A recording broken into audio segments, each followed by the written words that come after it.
What's up, my good friends? This is my second attempt to film this. I originally had Spaz for my first one, but he started being antsy and the camera stopped recording for some reason.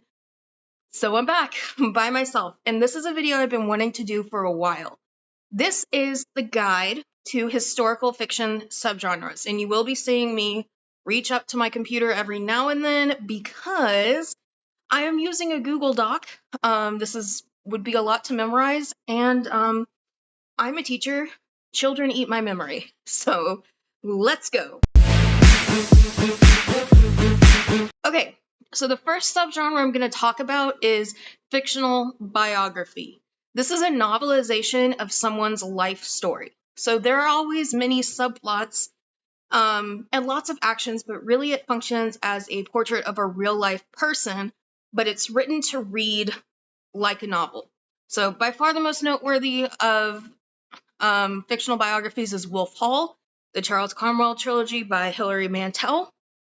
Very literary, kind of hard to read just because of its writing style. If you're looking for a fictional biography that isn't as difficult, definitely the Boudica series by Amanda Scott, gotta help out another Amanda, is also a good example. So they're both written in very literary prose. If you're a fan of literary fiction, both are worth checking out. It's just that Wolf Hall is not for everybody. That is Booker bait at its finest. All right, next, Gothic fiction. So the Gothic novel was popularized in Victorian England, so it takes place in the historical past. And what I mean by that is it takes place before the novel was written. So my favorite example is The Mystery of Udolpho. And there's always very dark, eerie, and it's usually set in a haunted or either perceived to be haunted or an actually haunted house. And there's lots of dark before you have to get to the light. It deals with the grotesque. You can actually think of anything written by Poe. Like his stories are Gothic. The Secret Garden's a Gothic novel. Jane Eyre's a Gothic novel. And the only difference is they're not historical. So historical Gothic fiction is fiction set before the novel was written. All right. My favorite genre, subgenre actually, is Southern Gothic.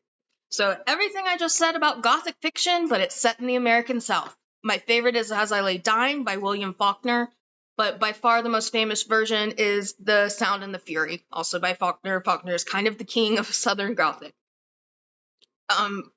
Neither one of those are good places to start. Faulkner tends to be very out there with his stories. They're very, very hard to read.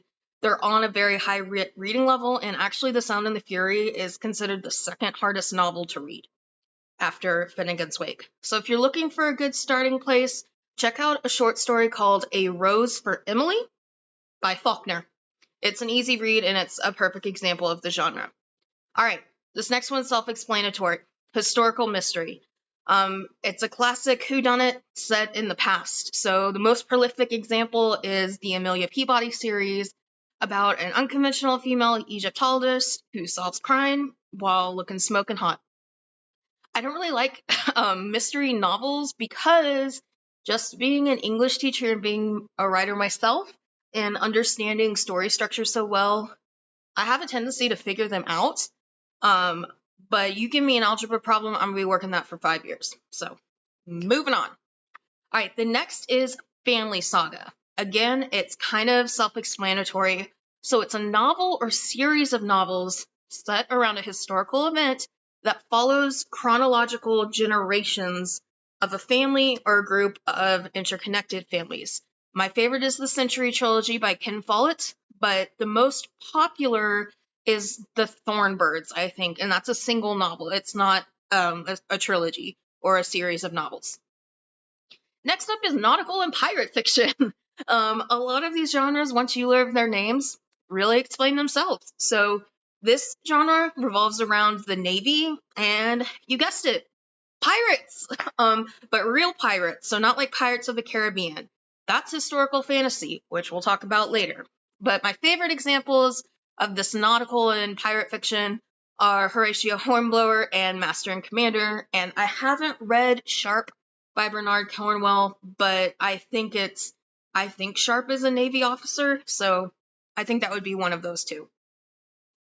Next, historical romance and bodice rippers. So historical romance novels are just romance novels set in the past. Bodice rippers are more sexual and are closer to erotica. So they're smutty, and they usually skip over the annoying lovey-dovey stuff. The best example of a bodice ripper, which is something I prefer to romance because romance embarrasses me and sex doesn't, is Bridgerton. I've only read the first Bridgerton novel, The Duke and I, and it was smutty and dumb. I'm going to mention Outlander here. Outlander could also be considered a bodice ripper, but it fits better in our next subgenre, which is historical fantasy. Another thing you'll notice about these subgenres is that they overlap. Historical fantasy is a novel set in the real historical world, but with added fantasy elements. Now, my two favorite examples are Outlander and Stardust. So, the people more on the fantasy side of historical fiction booktubers talk to fantasy booktubers and vice versa. The fantasy side of people would probably put Stardust more as a portal fantasy, but me being the historical fiction side of that friendship, I'm going to put it as historical fantasy because at least the movie, it really goes out of its way to set us up with the fact that we are in England. Young Victoria is on the throne, and people on the other side of the portal also talk about England. So England is a real place. We just go through a portal and leave it. So portal fantasy, yeah, we'll call it a historical portal fantasy. And the most popular historical fantasy out right now is it's Babel. I mean, no way around it. All right, so next genre is women's historical fiction. This is a book that takes women issues as thematic subjects and sets the story in the past. Now, the way I always describe this subgenre would be like if the movie Cold Mountain was made up of only the Nicole Kidman and Renee Zellweger sections, because that's a story of its own about two females trying to keep the farm going, and then there's the romance plot to the side of it.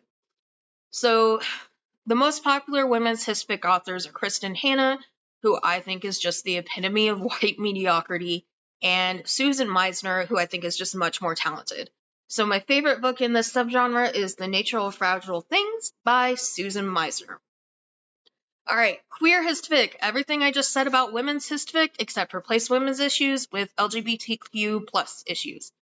My favorite gay historical fiction book is The Pull of the Stars, and a new one that just came out March 8th is called In Memoriam, which is about two buddies from England who joined World War I, and I think unbeknownst to both of them, they're both gay and both in love with each other.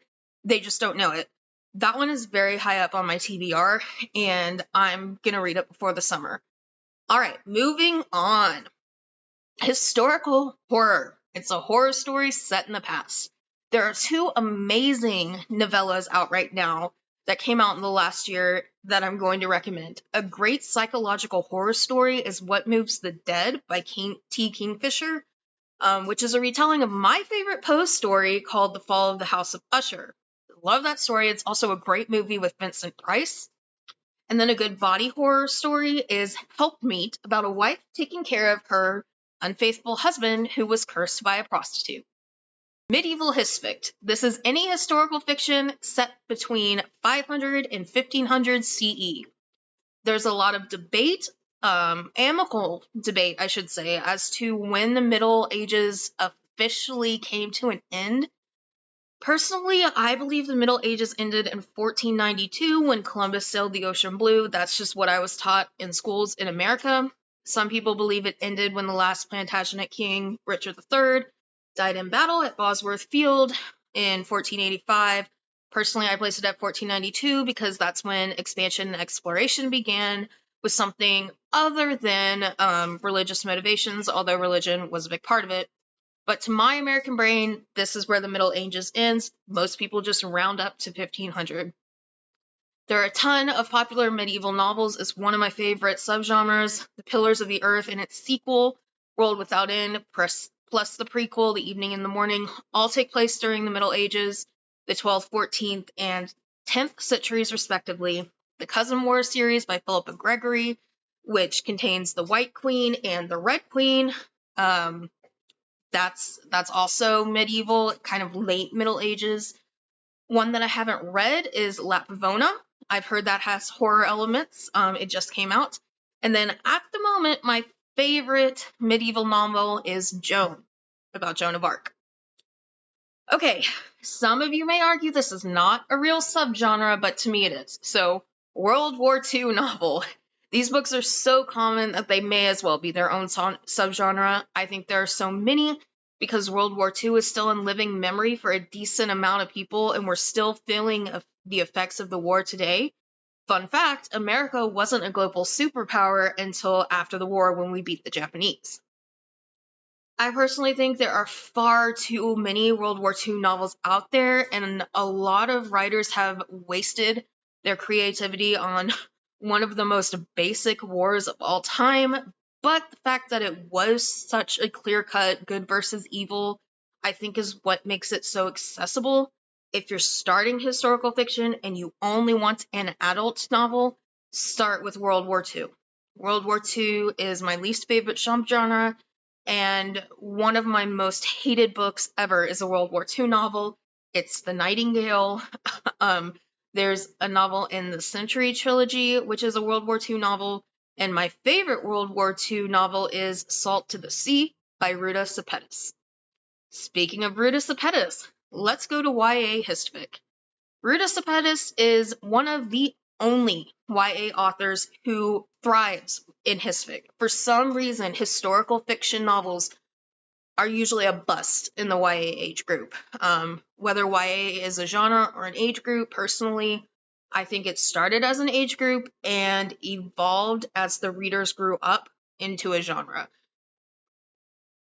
Continuing on, anything by Ruta Sepetys is going to be YA Hisfic, but outside Sepetys, Anatomy of Love Story is a popular Hisfic novel out now, and the most beloved YA Hisfic is probably The Book Thief, which is another World War II novel. All right, middle grade Hisfic. So unlike YA, historical fiction thrives in the middle grade age group, and there are just so many. Some of the ones I read and enjoy are The Whipping Boy. I'm going to put an asterisk by Across 5 Aprils, even though I really did like it as a child. There is some grooming and pedophilia in that book, which was normal in that time, but I think we can all acquiesce that a 14-year-old, even in 1863, could not consent to sex with a 20-year-old. So Johnny Tremaine's also a great one, and the one that I loved growing up was Our Only May Amelia, and one that I loved as an adult was Fever 1793 and the Seeds of America trilogy by Laurie Halse Anderson.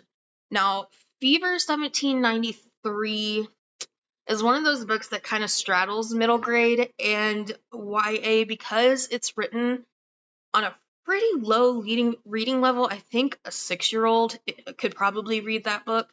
But it's about a 14-year-old. So I would say that would be a great read for struggling readers and high school teachers. All right, well, those are all the ones I can think of. If you have some others and want some examples, just go ahead and let me know in the comments. I do tend to reply to all my comments. That's it for now, guys. So I was really happy to talk to you about this. I am still getting over my sinus infection, so I'm having trouble speaking, but it's been a pleasure. So keep reading, keep writing, keep loving words, and I'll see you next time. Bye!